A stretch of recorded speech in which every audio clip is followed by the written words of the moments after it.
This year's NOC is going to be a bit different. In responding to the current situation, LOCs have decided to make it a digital event spanning over several weeks. To find out more, I spoke with Richard Whittington and Zoe Richmond. We're still focusing on issues that are pertinent to the sector and are very relevant today. So we have the National Outpatient Transformation Team. And that's about ophthalmology and eye care, restoration and transformation. We've got people coming along from NHS England to talk to us about that. It's an opportunity here for everybody to come together and ask questions and get a kind of overarching and consistent understanding of what NHS England, as the leaders of this project, actually want to be able to deliver. And then running alongside that, it would be completely remiss of us not to talk about COVID and what we have done as a sector. In the second week, we move to areas that are probably more traditionally NOC areas. So we'll talk about pathways. Obviously, queues comes into that, but there's a whole host of other pathway developments that have come about really as a result of the NOC last year that we want to be able to update on. Who do you want to be coming along? Like who's the right delegate to attend? Doing the NOC virtually gives us an opportunity to draw together a much wider audience and a much bigger audience.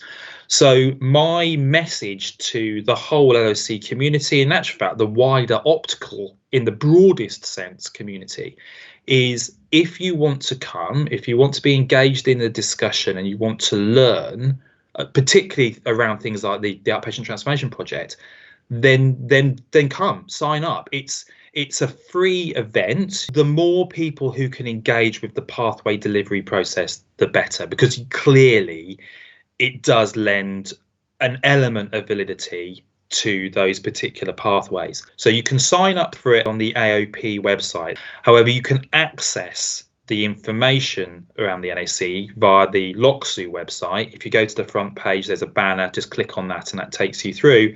And that provides you with the links into the AOP site for the bookings. We have got quite a wide range of panel delegates, and I think it's very worthwhile people coming to listen to people that you may not actually necessarily have heard from before. There's an opportunity for everybody to get involved in discussion. This is where the innovation happens. This is where there's real discussion, and we need LOCs to have those conversations and feed that up centrally. And that's one of the big purposes of the NOC, isn't it? Bringing everybody together and understanding what's important to them. The NOC comes at a pivotal moment.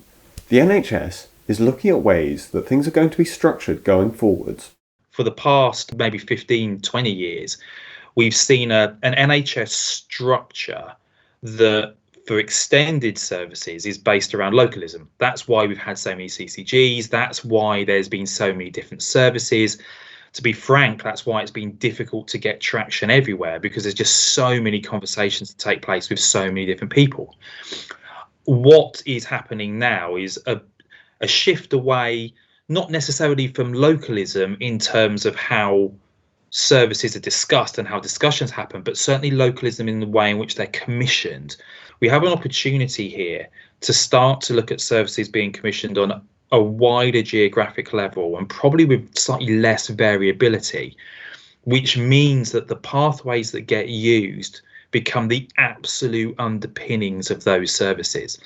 And the more we can have those pathways being the same, or at the very least very, very similar, the easier it is to make a national case for all commissioners to commission things in the same sort of way. Whenever we look at pathway redesign, we have conversations with our local systems. We oughtn't be thinking solely about the immediate. We've got to be thinking about where we want to be in another 5 years' time. There's so much opportunity to deliver broader healthcare, much more clinical care in optical practice, and we need to seize it.